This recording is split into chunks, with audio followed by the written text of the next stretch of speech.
বাংলাদেশের বেশিরভাগ গণমাধ্যমের খবরে বলা হচ্ছে ভারতে ওবায়দুল কাদেরের অবস্থা সংকটাপন্ন। সত্যি কি ওবায়দুল কাদেরের অবস্থা সংকটজনক? নির্বাচন ঠেকাতে নো ভোট ক্যাম্পেইন শুরু করেছে আওয়ামী লীগ। আর কি কি পরিকল্পনা করছে দলটি? ভারতের মাটিতে বসে আওয়ামী লীগের ওয়ার্কিং কমিটি মিটিং নিয়ে কি ভাবছে নয়াদিল্লি, এসব প্রশ্নের উত্তর খুঁজবো আজ আমাদের সাথে ভারত থেকে যুক্ত হয়েছেন দেশটির সিনিয়র সাংবাদিক এবং ভারতের জনপ্রিয় অনলাইন পত্রিকা দ্য ওয়ালের নির্বাহী সম্পাদক অমল সরকার। দাদা, আপনাকে নমস্কার এবং কৃতজ্ঞতা প্রকাশ করছি আজকে আপনি সময় দিয়েছেন এবং আপনার কাছ থেকে আমরা এই বিষয়ে বিশ্লেষণ শুনবো। 24-এর গণঅভ্যুত্থানের পর আপনি কিন্তু প্রথম আওয়ামী লীগের সাধারণ সম্পাদক ওবায়দুল কাদেরের সাক্ষাৎকার নিয়েছিলেন। এরপর বাংলাদেশের মানুষ জানতে পারলেন যে ভারতে আছেন ওবায়দুল কাদের। বর্তমানে বাংলাদেশের গণমাধ্যম এবং সামাজিক মাধ্যমে ছড়িয়ে পড়েছে যে ওবায়দুল কাদের অবস্থা খুবই সংকটাপন্ন, কেউ কেউ আবার অন্যরকম মৃত্যুর খবরও ছড়িয়ে দিয়েছে। বর্তমানে আসলে ওবায়দুল কাদের অবস্থা কেমন? কারণ আপনি তার খবর রাখেন, আপনার কাছ থেকে একবারে সুনির্দিষ্ট খবরটা পাওয়া সম্ভব বাংলাদেশের দর্শকদের জন্য। আপনার কাছে সেই ওবায়দুল কাদের অবস্থা জানতে চাইবো। ওবায়দুল কাদের অসুস্থ হয়েছিলেন, তো শারীরিকভাবে দুর্বল, ওনার ঠান্ডা লেগেছিল, খানিকটা শ্বাসকষ্ট হয়েছিল। তো চিকিৎসকরা ওনাকে বাড়িতেই উনি মানে ট্রিটমেন্ট নিচ্ছিলেন, খানিকটা সময় অক্সিজেনও নিয়েছেন বিভিন্ন সময়তে। তো তারপরে একটা পর্যায়ে চিকিৎসকরা বলেন যে একটু ধারাবাহিক চিকিৎসা দরকার, বেসরকারি হাসপাতালে ভর্তি হয়েছিলেন। উনি গতকাল বিকেলে ওনার বাড়িতে, মানে কলকাতায় যেখানে উনি থাকেন, সেই বাড়িতে উনি ফিরে গিয়েছেন এবং সংকট কিছু নেই, কারণ যে হাসপাতালে উনি ভর্তি হয়েছিলেন তারা ভগ্নাংশ শতাংশ যদি কোনো সংশয় থাকতো তাহলে তারা রিলিজ দেবে না। দুর্বলতা আছে, ওগুলো আমি বাংলাদেশ থেকে শুনছি, সেগুলি কিন্তু সঠিক নয়। ভেন্টিলেশনে আছে বা অমুক তমুক, এগুলো কোনোটাই কিন্তু সঠিক খবর নয়। স্বাভাবিক ঠান্ডার পরিবেশটা তো রয়েইছে কলকাতায়, আর কলকাতায় তো একটু দূষণের সমস্যা আছে, এটাও মানে ঢাকা কলকাতাকে অনেকটা মিলিয়ে দিয়েছে। ঢাকাতেও একই সমস্যা, আমি যা খবর পত্রিকায় দেখি। প্রতিদিন সকালবেলায় দেখবেন মোটামুটি দিল্লি, কলকাতা, ঢাকা, এই তিনটে শহরের পরিবেশ তো খুবই মানে আর কি, বায়ু দূষণ তো মারাত্মক আছে। তো সব মিলিয়ে ওনার একটু শ্বাসকষ্ট হয়েছিল, এই আর কি, অন্য কিছু নয়। জি, একদম আপনার কাছ থেকে একদম মূল তথ্যটা পাওয়া গেল, আমরা বুঝতে পারলাম। আওয়ামী লীগের তো ওয়ার্কিং কমিটির বৈঠক হয়েছিল, সেই নিয়ে আপনি একটি প্রতিবেদন করেছেন আপনার পত্রিকাতে। সেখানে বলা হয়েছে যে রবিবার রাতে কলকাতার আওয়ামী লীগের কর্মসমিতির বৈঠকে এই দীর্ঘ আলোচনা হয়েছে এবং সেখানে ভার্চুয়ালি যুক্ত ছিলেন দলটির সভাপতি শেখ হাসিনা। বৈঠকে দলের নেতৃত্ব বদল নিয়েও আলোচনা হয়েছে। তাহলে কি ওবায়দুল কাদেরকে সরিয়ে দেওয়া হচ্ছে? সজীব ওয়াজেদ কিংবা সাইমা ওয়াজেদ পুতুল আওয়ামী লীগের গুরুত্বপূর্ণ পদ কি পেতে যাচ্ছেন? আসলে আপনি তো আওয়ামী লীগের অনেকের সাথে কথা বলেন, শেষ অবস্থান আসলে কি হতে পারে? না, কি হতে পারে এটা তো আমি বলতে পারবো না। রবিবার দিন যে আলোচনাটা হয়েছে সেটা একটুখানি আমি ব্যক্তিগতভাবে বলি।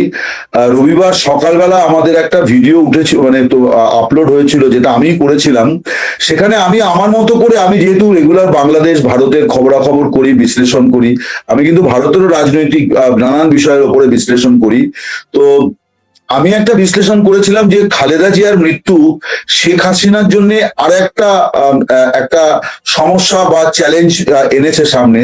সেটি হচ্ছে যে তারা দুজন তো রাজনীতি করেছেন সমসাময়িক সময়ে এবং একে অপরকে রাজনৈতিকভাবে এবং অত্যন্ত কুরুচিকর ব্যক্তিগত আক্রমণও করেছেন।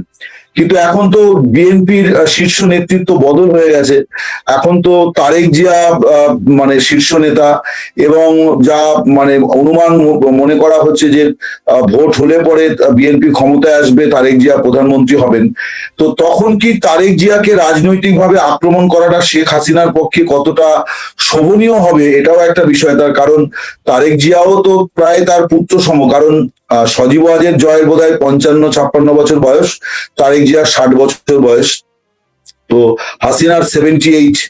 তো স্বভাবতই এইটা একটা বিষয়, এই বিষয়টা নিয়ে আমি একটি ভিডিও করেছিলাম যে এইটা হচ্ছে হাই টাইম যে একটা আরো কিছু, মানে শেখ হাসিনার রিপ্লেসমেন্ট নয়, মানে তারেক জিয়াকে মোকাবিলা করার জন্য। তার কারণ দেখুন, ওবায়দুল কাদেরও তো অসুস্থ, জেনারেল সেক্রেটারি তিনি পদে আছেন কিন্তু অসুস্থ। তো এই সমস্ত কারণে আমি বলেছিলাম যে এটা আওয়ামী লীগের এখন একটা ভাবনার বিষয়, এবং নেতৃত্ব ইয়ের জন্য কি বলে, নেতৃত্ব নেওয়ার জন্য ক্রাইসিসটা হচ্ছে কিন্তু যে কোনো নেতার সবচেয়ে বড় কর্তব্য এবং দায়িত্ব। মানে আপনি সুদিনে নেতৃত্ব এলেন, এটার থেকে আপনি দুর্দিনে দলকে নেতৃত্ব দিচ্ছেন, এটা অনেক বেশি গুরুত্বপূর্ণ। তো এটা আমার ব্যক্তিগত অভিমত ছিল। কিন্তু আমি যেটা পরে শুনলাম যে রাত্রিবেলা যখন এই বৈঠকটি হয়, ভার্চুয়ালি বৈঠকটি হয়েছিল, সেখানে একজন সাংগঠনিক সম্পাদক, এটা আমি দায়িত্ব নিয়ে বলছি, আমার কাছে সুনির্দিষ্ট খবর আছে, কারণ আমি 3-4 জায়গা থেকে কনফার্ম করেই বিষয়টি বলছি। একজন সাংগঠনিক সম্পাদক তিনি এই প্রসঙ্গটি তোলেন যে তারেক জিয়া তো বা বিএনপির এখন মানে সুপ্রিমো, তো মানে আমাদেরও একটুখানি ওর সমবয়সী কাছাকাছি কোনো একজনকে সামনে আনা দরকার, যিনি রাজনৈতিকভাবে মোকাবিলা করবেন। তো এই প্রসঙ্গটি সেখানে আলোচনা হয়েছে এবং এই বক্তব্যের সঙ্গে মানে অধিকাংশই দেখুন, মানে একটা বৈঠকে তো সবাই কথা বলে না, কিন্তু যারা বলেননি, আমি এরকম দুজনের সঙ্গে কথা বলেছি, তারাও কিন্তু এই মানে বক্তব্যটার সঙ্গে সহমত। তবে বৈঠকে একাধিক নেতা কিন্তু বলে যে এটা একটা সঠিক মানে আলোচনার বিষয়, সঠিক বিষয়, এটা নিয়ে আমাদের ভাবনা চিন্তা করা উচিত। তো এখানে যেটা হয় যে ওই সময়তে শেখ হাসিনা সংযুক্ত হননি, শেখ হাসিনা একটু পরে সংযুক্ত হয়েছেন, তো তাকে এটা কনভে করে দেওয়া হবে, এইরকমই আলোচনা ওখানে হয়েছে, যে তাকে এটা কনভে করে দেওয়া হবে যেরকম তারা মনে করছেন। আর শেখ হাসিনা সংযুক্ত হয়ে যেটা বলেছেন সেটি হচ্ছে যে উনি দিন 7-10-এর মধ্যে কিন্তু পরপর দুটি বৈঠক করেছেন। একটি বৈঠকে যেটা হয়েছে আলোচনা, যে সেটাও একটা ওয়ার্কিং কমিটির বৈঠক ছিল, সেখানে উনি বলেছিলেন যে দল যেন এই প্রচারটা করে যে আওয়ামী লীগ নির্বাচন বয়কট করছে না, আওয়ামী লীগ নির্বাচনে অংশ নিতে চায়, আওয়ামী লীগকে নির্বাচনে অংশ নিতে দেওয়া হোক। আওয়ামী লীগ নির্বাচনী বয়কটের রাস্তায় নেই, যেটা বিএনপি করেছে আওয়ামী লীগ জমানায় বয়কট বা বিভিন্ন, তো আওয়ামী লীগ সেটা করতে চায় না, আওয়ামী লীগ নির্বাচনের পক্ষপাতী। তো এই খবরটাও কিন্তু হয়েছিল, আমি ওয়ালে আমার কাছে সেদিনই খবরটি এসেছিল রাত্রিবেলা, এবং আওয়ামী লীগের একজন আরেকজন মানে ওয়ার্কিং কি বলে সাংগঠনিক সম্পাদক SM কামাল হোসেন, তিনি ওয়ালকে একটা ইন্টারভিউতে এটা বলেও ছিলেন যে দলনেত্রী এরকম একটি বার্তা তাদেরকে মানে বাংলাদেশের মানুষের কাছে তুলে ধরতে বলেছেন। তো তারপরে যেটা রবিবার মানে গত মানে মানে মানে রবিবার গেল আর কি, সেই রবিবারে কিন্তু মিটিং এ উনি বলেন যে যেহেতু আর কোনো বোধহয় মানে সুযোগ নেই আওয়ামী লীগের নির্বাচনে অংশ নেওয়ার, কারণ মনোনয়নপত্র পেশ শেষ হয়ে গেছে, সেগুলি স্কুটিনিও শেষ হয়ে গেছে, এই পর্যায়ে তো আর নির্বাচনে কোনো রকম ওলটপালট হওয়ার কোনো সম্ভাবনা সাধারণভাবে থাকে না। তো স্বভাবতই উনি বলেছেন যে আমরা যেহেতু নেই, ফলে আমাদের ভোটারদের আমরা বলবো তারা যেন বুথে না যান, যেটাকে আওয়ামী লীগ বলছে যে নো ভোট নো ভোট, অর্থাৎ নৌকো যেখানে নেই সেখানে আমরা ভোটে নেই। তো এইটা হচ্ছে তাদের প্রচার। এবার এইটা তারা কতটা এনশিওর করতে পারবে, কারণ এটা তো একটা রাজনৈতিক বাস্তবতার বিষয় যে গ্রাউন্ড লেভেলে কি সিচুয়েশন আছে, কিন্তু আওয়ামী লীগ তার মানে সমর্থকদের ভোটারদের বলছে যে আপনারা ভোট দিতে যাবেন না, এটা তারা বলছে।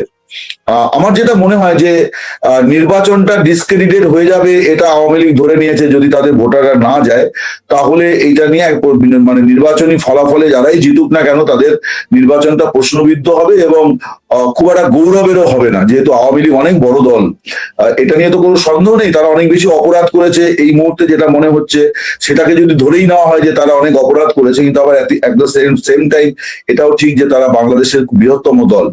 তো আওয়ামী লীগ বোধহয় এই মুহূর্তে কৌশলগতভাবে এটাই চাইছে যে নির্বাচনটা প্রশ্নবিদ্ধ হোক, তাহলে আগামী দিনে তাদের রাজনীতি করতে সুবিধা হবে, মানে সংসদে না থেকেও তাদের রাজনীতি করতে সুবিধা হবে। সম্ভবত এই কারণে উনি এরকম একটা ইনস্ট্রাকশন দিয়েছেন, এটুকুই আমি শুনেছি এবং এই খবরটাই আমি করেছি। কিন্তু আমরা যে দেখলাম যে ওয়ার্কিং কমিটি মিটিং এর কথা বলা হচ্ছে, ভার্চুয়ালি হোক বা ওইখানে যারা উপস্থিত থাকতে পারে, এই যে ভারতে বসে আওয়ামী লীগের কার্যক্রম চলছে, বাংলাদেশ সরকার বারবার এই বিষয়ে ভারত সরকারকে অনুরোধ করেছে যে শেখ হাসিনাকে চুপ থাকার বিষয় এবং সেখানে যেন কার্যক্রম না চালায়। এই যে আওয়ামী লীগের এই কার্যক্রম নিয়ে ভারত সরকারের আসলে কি ভাবছে বা সেই বিষয়ে কোনো ধারণা দিতে পারেন কিনা? আসলে ভারত সরকারের কি অনুমতি নিয়েই করতে হয়, যে না নিজেরাই স্ব উদ্যোগে আওয়ামী লীগ এটা করতে পারে? না না, এটা নিয়ে ভারত সরকারের বক্তব্য ভারত সরকার ব্যাখ্যাও করেছে। প্রথমত হচ্ছে যে শেখ হাসিনা যে কথাগুলো বলছেন সেগুলো তো পাবলিক মিটিং নয়, এটা তো ঘরোয়া ওদের নিজস্ব মিটিং, অনলাইনে কানেক্টেড হয়ে তারা সংযুক্ত হচ্ছেন, সেটা তো কোনো অসুবিধে নেই, কারণ তিনি তো প্রকাশ্যে কোনো বক্তৃতা করছেন না। উনি ওনার দলকে নির্দেশ দিয়েছেন দলীয় স্তরে। আমি সেটা জানতে পেরেছি, তাই আমি খবর করেছি। এখানে তো আপনি আওয়ামী লীগের কোনো কেউ কিন্তু মানে এটা বলছেন না। আমি জানতে পেরেছি, এবং এটাও ঠিক যে আওয়ামী লীগ এটা নিয়ে কোনো ডিনায়ালও দেয়নি যে তারা এরকম কিছু বলেনি বা কিছু। আমি তো শেখ হাসিনা বলেছেন বলেই লিখেছি, অনেকের সঙ্গে কনফার্ম করে লিখেছি, কারণ আমাকেও তো আমার সাংবাদিকতার দায়িত্ব এবং এটা মর্যাদা রক্ষা করার বিষয় আছে। তো এইটা 1 নম্বর। 2 নম্বর হচ্ছে যে শেখ হাসিনা তো নিয়মিত দায় মুক্তি, এই যে জাস্ট দুদিন আগে ওনার দায় মুক্তির 61তম পর্বটি ছিল, 61তম। তো সেখানে তো উনি যে করছেন, এটা নিয়ে ভারতের প্রধানমন্ত্রী নরেন্দ্র মোদী মোহাম্মদ ইউনূসকে কিছু বলেছেন বলে মোহাম্মদ ইউনূস এটা দাবি করেছেন। সেটা হচ্ছে যে গত বছর এপ্রিল মাসে যখন ব্যাংককে বিমস্টেক সম্মেলন হয়, সেখানে দ্বিপাক্ষিক একটা আলোচনা বাংলাদেশের অনুরোধে হয়েছিল। ভারতের প্রধানমন্ত্রী এবং বাংলাদেশের প্রধান উপদেষ্টার বৈঠক হয়েছিল। সেই বৈঠকে মোহাম্মদ ইউনূস পরে দাবি করেছেন যে তিনি ওই বৈঠকে নরেন্দ্র মোদীকে বলেছিলেন যে আপনারা শেখ হাসিনাকে আশ্রয় দিয়েছেন, সেটা ভবিষ্যতে তার মানে আইনি প্রক্রিয়ায় যা হওয়ার হবে, কিন্তু তাকে আপনারা মুখ বন্ধ রাখতে বলুন।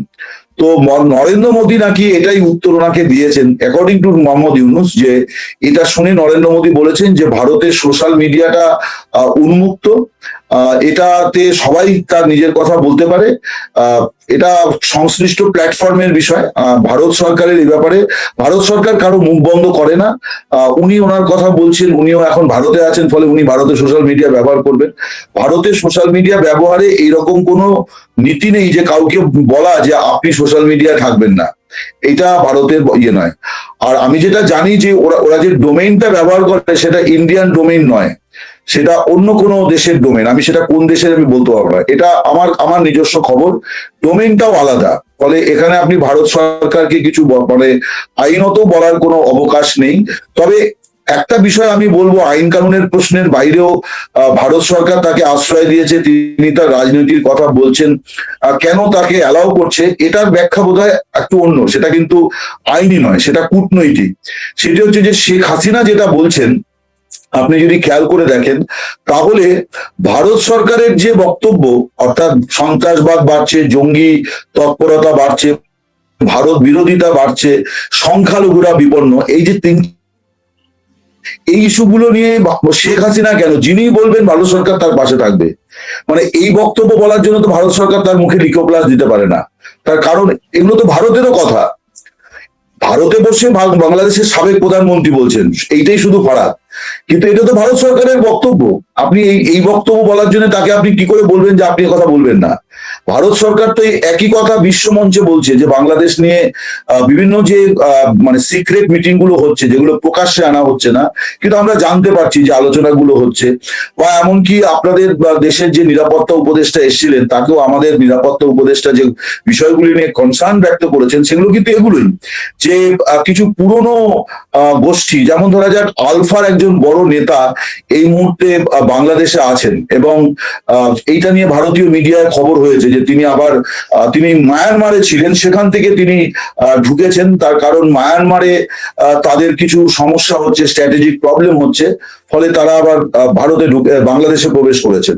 তো ভারত এইটা নিয়ে উদ্বেগ প্রকাশ করেছে যে এই ব্যক্তির অতীত ভালো নয়, তিনি ওখানে বসে বাংলাদেশে বসে অনেক রকম অপকর্ম করেছেন ভারতের বিরুদ্ধে, তো তিনি আবার কি করে আপনাদের দেশে আশ্রয় পেলেন, এই ধরনের কথাবার্তা হয়েছে বলে আমরা শুনেছি।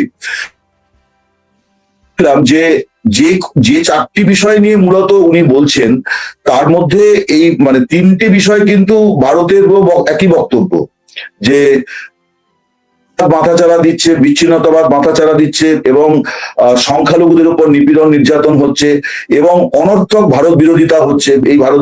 এই বিরোধিতার তো ভারতেরও বক্তব্য। শেখ হাসিনা, বাংলাদেশ সরকার ভারতের বিরুদ্ধে কি বলছেন এইটা নিয়ে কিন্তু তিনি খুব বেশি বলছেন না। অসংখ্য ধন্যবাদ অমর সরকার আপনাকে, যে আপনি কয়েকটি বিষয় বিশ্লেষণ করলেন এবং উপদেষ্টাদের সবশেষ খবর জানালেন, এই জন্য আপনাকে কৃতজ্ঞতা জানাচ্ছি। প্রিয় দর্শক, আপনারা শুনলেন সিনিয়র সাংবাদিক অমর সরকারের মূল্যবান বিশ্লেষণ।